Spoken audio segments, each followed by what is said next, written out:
Hola, ya estamos de vuelta. Esta vez vamos a hablar sobre los mecanismos de falla que actúan en los pavimentos de hormigón.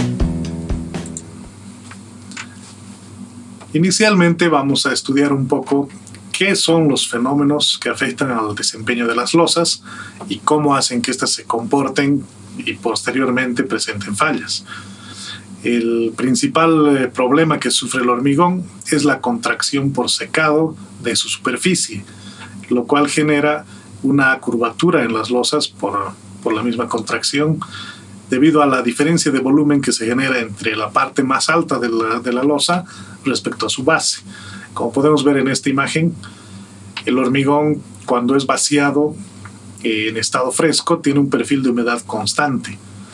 Pero el momento del endurecido, es decir, del fraguado, el clima, el aire que va pasando sobre la losa, genera que la superficie vaya perdiendo humedad, generándose este perfil de humedades con un gradiente que resulta en una curvatura de la losa.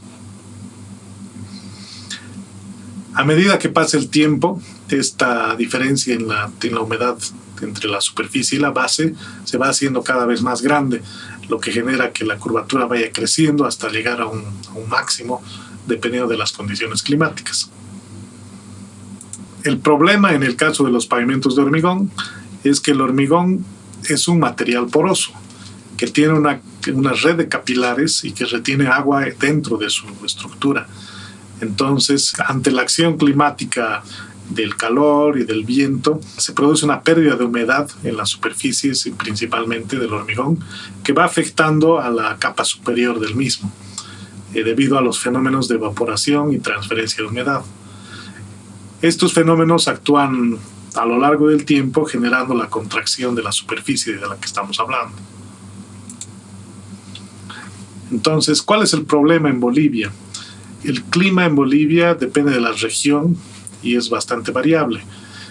Mayormente los climas en Bolivia son secos, como podemos ver en este mapa. Vemos un mapa climático según el sistema Köppen, donde vemos que el norte y el este de Bolivia, que está compuesto por climas tropicales, en algunos lugares siempre húmedos y en algunas regiones climas tropicales con invierno seco. Por otra parte, el occidente de Bolivia tiene climas secos con diferentes grados de temperatura media. Y la región del oriente de Bolivia también tiene climas secos, en este caso con temperaturas medias un poco más altas. Ahora recurrimos a un sistema de clasificación climática denominado el sistema Thornthwaite, que está basado en el balance hídrico de una región. En este caso podemos ver que en el norte existe la predominancia de climas húmedos donde hay un exceso de agua.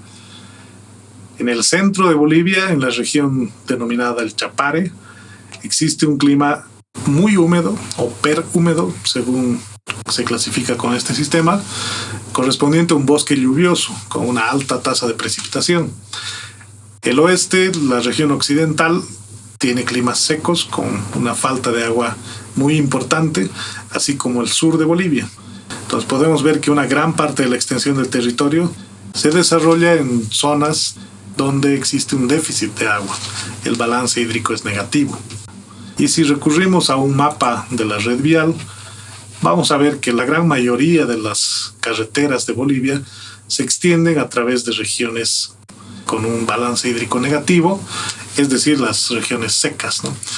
Entonces hay pocas regiones en Bolivia húmedas donde se hayan construido carreteras extensas. Solamente el norte, las carreteras que van hacia Brasil y las carreteras que están en el departamento de Pando, están construidas en un clima lluvioso, más húmedo. Entonces esto nos indica que la mayor parte de la experiencia en la construcción de caminos en Bolivia se ha desarrollado en climas secos. Por otra parte, ya haciendo referencia a los métodos de diseño que empleamos, podemos ver que el AASHTO Road Test, que es la base para el método de diseño AASHTO, actualmente vigente en Bolivia, ha sido desarrollado a partir del desempeño de pavimentos construidos en un clima clasificado como húmedo B1, según el sistema Thornthwaite, con un índice de humedad positivo, es decir, con un balance hídrico positivo, que indica una mayor precipitación que la evapotranspiración. Esto quiere decir que los resultados de este método están calibrados, digamos así, para la respuesta de un pavimento en un clima mayormente húmedo, lo cual nos va a indicar que la respuesta de los pavimentos en Bolivia es muy diferente, debido a que en Bolivia los climas son diferentes. En el caso del hormigón, como íbamos viendo, la contracción por secado inicia el momento del fraguado, la cual va en aumento hasta llegar a un punto máximo, dependiendo de las condiciones de humedad de la región donde se construye el pavimento. Al llegar a un punto máximo en un determinado tiempo, que en algunos casos la bibliografía indica 50 días o en algunos casos 3 meses o hasta 6 meses. En Bolivia hemos visto que esto puede llegar incluso a más de un año. El momento que se produce el rehumedecimiento de la superficie del hormigón, al ser poroso el material va a ganar un poco de humedad, lo cual va a generar una expansión. Esta expansión genera la reversión de la contracción que se ha generado inicialmente, pero solamente hasta un cierto límite. Es decir, existe una fracción irreversible que se ha generado al momento del endurecimiento del hormigón debido a las reacciones químicas del cemento y del agua. Algunos estudios, como el de Janssen, por ejemplo, nos indica que en el perfil de una losa de hormigón, la humedad en las 2 pulgadas superiores del material es mucho menor que en el resto de la losa de hormigón.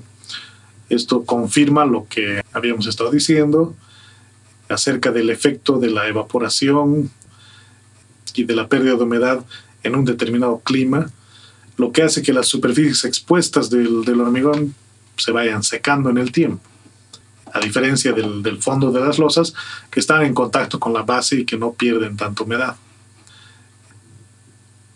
Este es un fenómeno natural que se da en materiales susceptibles al secado, como vemos en este caso un ejemplo, que es los suelos arcillosos, que generan algo parecido.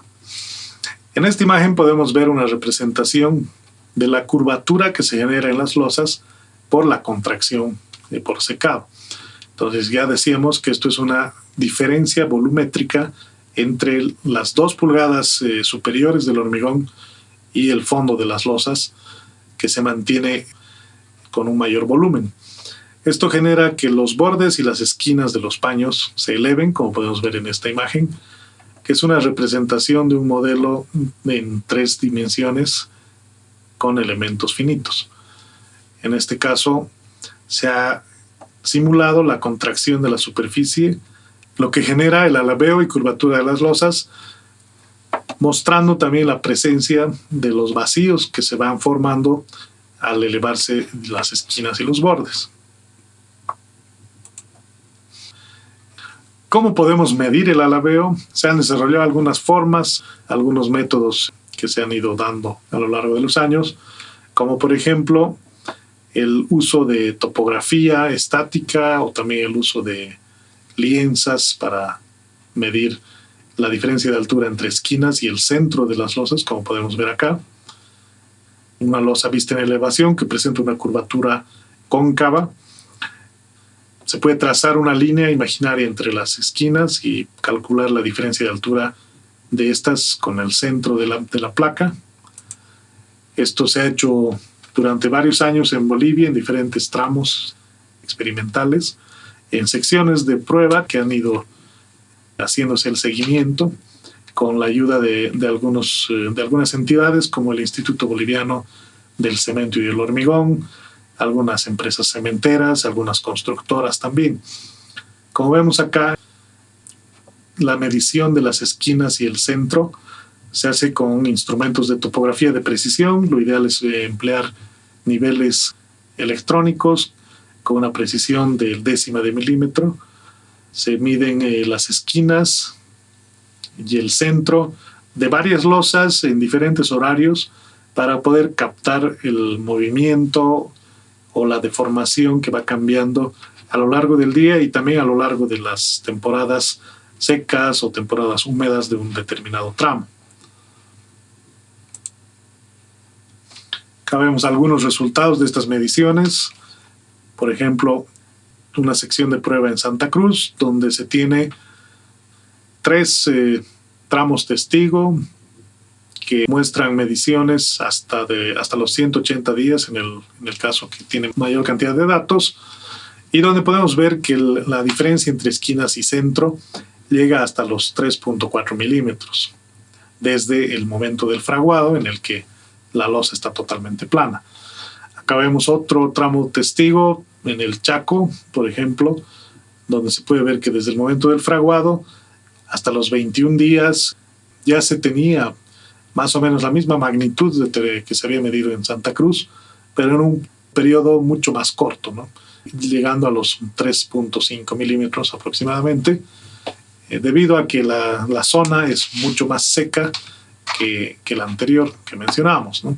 Entonces acá vemos el efecto del clima de cada región en losas que son de las mismas dimensiones y que han sido construidas con las mismas técnicas, inclusive con materiales muy similares. En algunos casos también se puede realizar mediciones con este tipo de dispositivos, que son deformímetros acoplados a las esquinas de las losas, donde se puede realizar también el monitoreo de temperaturas con sensores térmicos. Acá podemos ver que la losa se ha despegado en la esquina y se está midiendo las variaciones de altura de las esquinas de esta losa. Aquí vemos otra imagen de otro proyecto donde se puede ver claramente que el borde, esta es una vista lateral de la losa, es decir, la losa de perfil, donde vemos el corte transversal de la junta, la fisura que se ha generado, y acá vemos el vacío que se ha generado debajo del borde lateral del pavimento. Entonces estos vacíos, en algunos casos, como en el caso de este tramo, pueden llegar hasta 1,20 m desde el borde, lo cual se verifica introduciendo reglas o algunos elementos para ver hasta dónde se ha perdido el contacto con la base. En algunos casos, estas deformaciones son muy grandes, lo que afecta fuertemente al desempeño estructural del pavimento, ya que las placas de hormigón pierden soporte. Con esta diapositiva, lo que queremos mostrar es el efecto de la geometría y también del clima en cuanto al alabeo de las losas. Podemos ver que las losas grandes van a presentar deformaciones mayores debido a que tienen una mayor superficie respecto a losas más pequeñas, como el caso de las losas semicortas. En esta gráfica vemos resultados de mediciones de otros experimentos que se han hecho, donde vemos que, por ejemplo, en la región de Potosí, el alabeo que se genera en losas pequeñas con un área de alrededor 5 metros cuadrados es mucho menor al de las losas convencionales con áreas cercanas a los 15 metros cuadrados, como vemos, más de 4 milímetros frente a 1,5. Si nos vamos a Santa Cruz, por ejemplo, la región del Oriente, que es más húmeda, una losa de 10 metros cuadrados va a tener una deformación, una curvatura cóncava muy similar a una losa de 5 metros cuadrados en Potosí. Y en este caso, en Santa Cruz, al ser una región un poco más húmeda, nos va a permitir construir paños con áreas mayores, como en este caso, casi llegar a los 20 metros cuadrados, con una deformación o alabeo menor al que se genera en Santa Cruz. Entonces acá vemos la relación que existe entre el tamaño de las losas y el clima de una determinada región.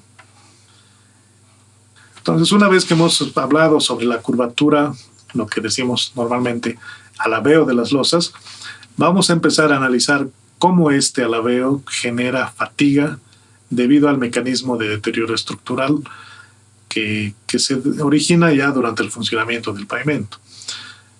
Vamos a definir primero qué es fatiga en el hormigón.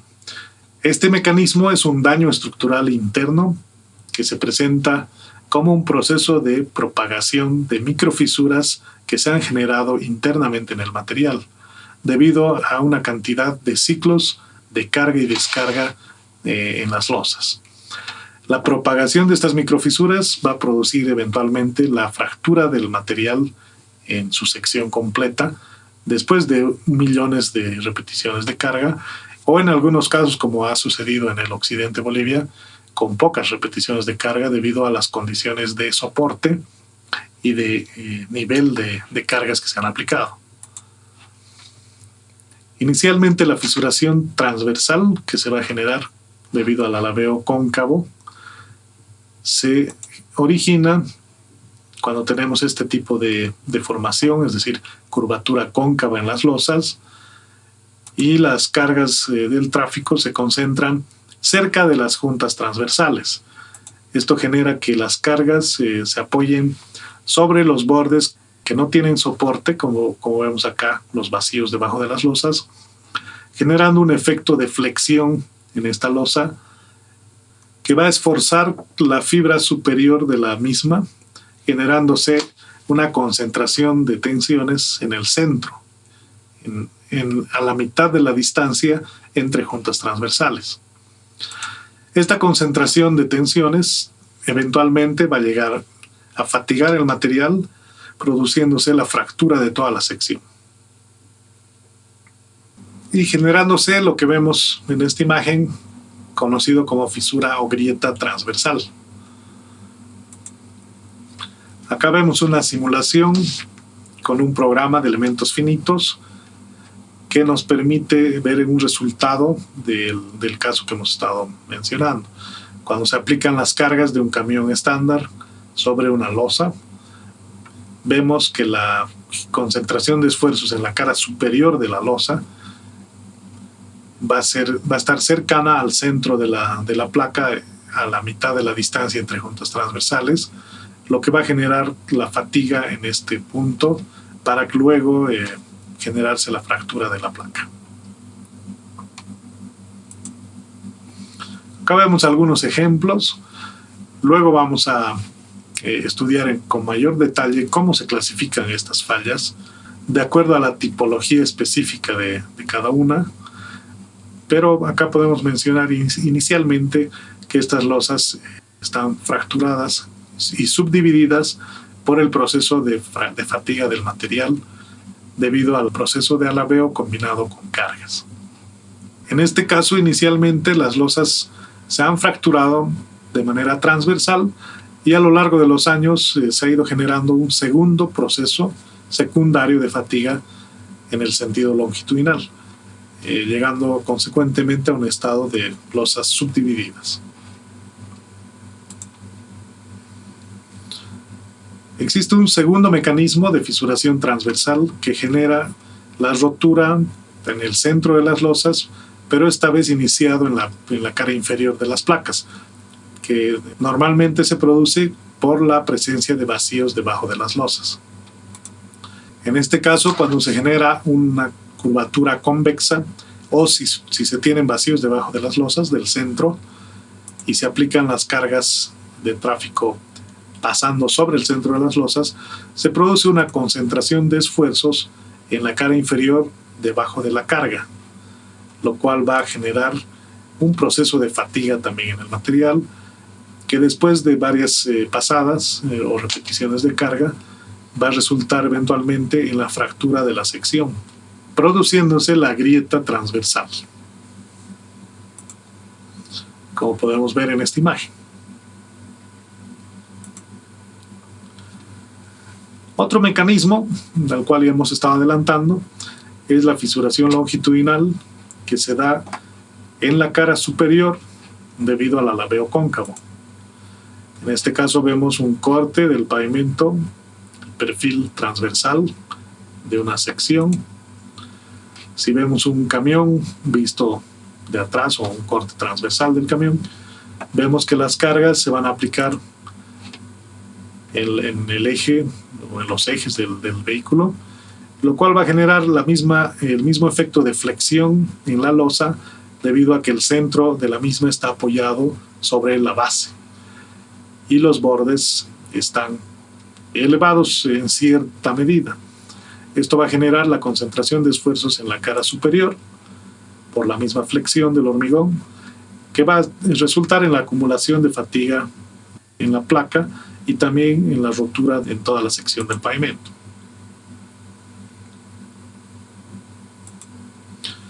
Acá vemos una imagen de este tipo de falla que se da generalmente a la mitad del ancho de las losas o entre las huellas del tráfico pesado que va generando este tipo de esfuerzos. Como vemos acá, las huellas del tráfico van pasando a los costados de la fisura, generando este efecto. Si analizamos este caso con un modelo de elementos finitos, también podemos ver lo mismo. Vemos que cuando se aplican las cargas de un camión sobre una placa, una losa, las tensiones en sentido transversal en la cara superior se van a concentrar a la mitad del ancho de las losas, generándose en este punto un proceso de fatiga que va a iniciar de arriba hacia abajo. Y acá vemos más imágenes de este tipo de patología, donde vemos la fisura longitudinal dividiendo la losa a la mitad o cerca de la mitad del ancho. Podemos mencionar que este tipo de falla es característica de zonas muy áridas, como vemos. En nuestro país hemos tenido este problema en varios tramos construidos en el occidente, debido al uso de anchos de losas convencionales que han facilitado la generación de la concentración de esfuerzos en la superficie debido al alabeo de las losas. Posteriormente, una vez que las losas empiezan a fracturarse, van a sufrir procesos secundarios de fatiga que van a llegar a dividir las placas en varios pedazos, como en este caso, o como en estos otros, donde se pueden ver otros tipos de mecanismos de fallas, como la rotura de esquinas, que se va a generar por la flexión de la placa ante la aplicación de cargas que van a pasar en el borde del pavimento, es decir, en las esquinas de las losas.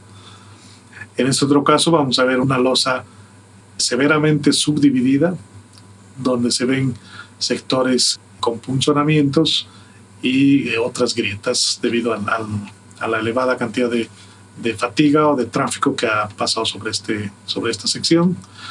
Y en esta otra figura podemos ver el caso de una fisura longitudinal, cuyo mecanismo se puede explicar cuando las tensiones se concentran en la cara inferior del pavimento, generándose la rotura o agrietamiento de abajo hacia arriba. Esto se da cuando las losas están planas o tienen un alabeo convexo y se generan vacíos debajo del centro de las mismas, o en este caso cuando se presenta también erosión de la capa base por bombeo de finos. En el caso de que se presente erosión, generalmente los vacíos van a estar concentrados debajo de la huella de los vehículos, debido a las presiones que se han ido generando por el paso de las ruedas. En este caso, cuando las ruedas de los vehículos expulsan al material de la base, la presencia de vacíos va a originar la concentración de esfuerzos en la placa, en la cara inferior de la misma, resultando en la fractura de la sección de manera longitudinal, como podemos ver acá, y como estamos viendo en esta figura, donde se evidencia la fisuración longitudinal en la huella del tráfico pesado. Como vemos, en este caso, a diferencia del alabeo cóncavo, la fisuración se produce debajo de las ruedas del vehículo pesado y no entre las ruedas del eje que aplica la carga. Vamos a hablar ahora del bombeo de finos. Como hemos visto en el anterior ejemplo, el bombeo puede generar la erosión del material de la capa base. Este se va a generar por la expulsión del agua que se infiltra debajo de las losas, la cual ante la aplicación de una carga que es bastante rápida y genera una presión en el suelo debido a la deflexión de las esquinas de las losas, esta agua bajo presión es expulsada por la junta y en la cual, por la velocidad a la cual es expulsada, genera el arrastre del material fino componente de la capa base. Después de miles de repeticiones de este mecanismo, el vacío que se va generando en la capa base se va haciendo notorio, lo cual va resultando en una mayor deflexión de la esquina o de la junta de la losa, y lo cual eventualmente va a generar un escalonamiento y una mayor deformación. Acá podemos ver ejemplos de auscultaciones en pavimentos donde se tiene bombeo. Acá vemos el caso de la antigua autopista La Paz-El Alto, en el cual podemos apreciar una sección con bombeo de finos que está saliendo por la junta longitudinal.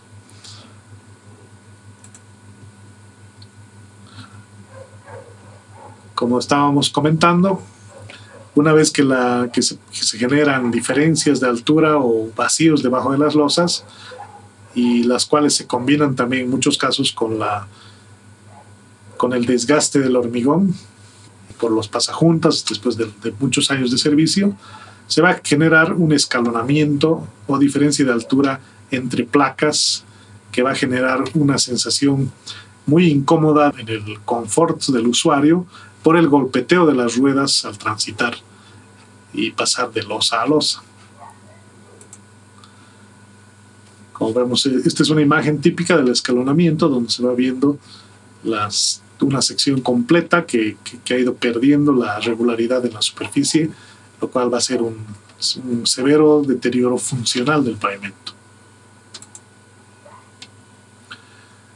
Y otro mecanismo que afecta la funcionalidad del pavimento es el desportillamiento de las juntas, que se genera cuando una pequeña partícula o una piedra se inserta en la junta de las losas cuando se va perdiendo ya el sello. Esta piedra o partícula genera esfuerzos de compresión en el pavimento cuando las losas se mueven debido al alabeo o debido a las expansiones y contracciones estacionales, y lo cual, sumado al efecto del tráfico que va a generar una deflexión en la junta, va a producir un esfuerzo mayor al que soporta el pavimento, generando la rotura del borde de la junta de la losa, lo cual va a resultar en una pequeña depresión cercana a las juntas que va a ser mayormente sentida durante la circulación como una falla funcional. Adicionalmente a este mecanismo tiene mucha incidencia las presiones de inflado de los vehículos, ya que la presión de contacto que generan las llantas resultan en un mayor esfuerzo en el hormigón, en la superficie de las losas, generándose la rotura de estos bordes con mayor facilidad. También se ha visto que los desportillamientos de juntas se generan mayormente en losas que han sido manipuladas durante su construcción con adición de agua para el terminado superficial, lo que debilita la capa, digamos, los primeros milímetros del hormigón, resultando en un material más débil. Podemos ver acá algunos ejemplos de este mecanismo donde las roturas del borde se van iniciando de esta forma hasta llegar a perderse a lo largo de los años y resultar en depresiones que generan golpeteos durante la circulación del tráfico. Bueno, hemos hablado de los mecanismos que generan las fallas en los pavimentos de hormigón. También hemos visto anteriormente los mecanismos que generan fallas en los pavimentos flexibles. Ahora lo que corresponde es estudiar cómo vamos a calificar dichas fallas mediante el método PCI, el cual vamos a ver en la siguiente sección. Hacemos una breve pausa y continuamos en el capítulo 3. Gracias.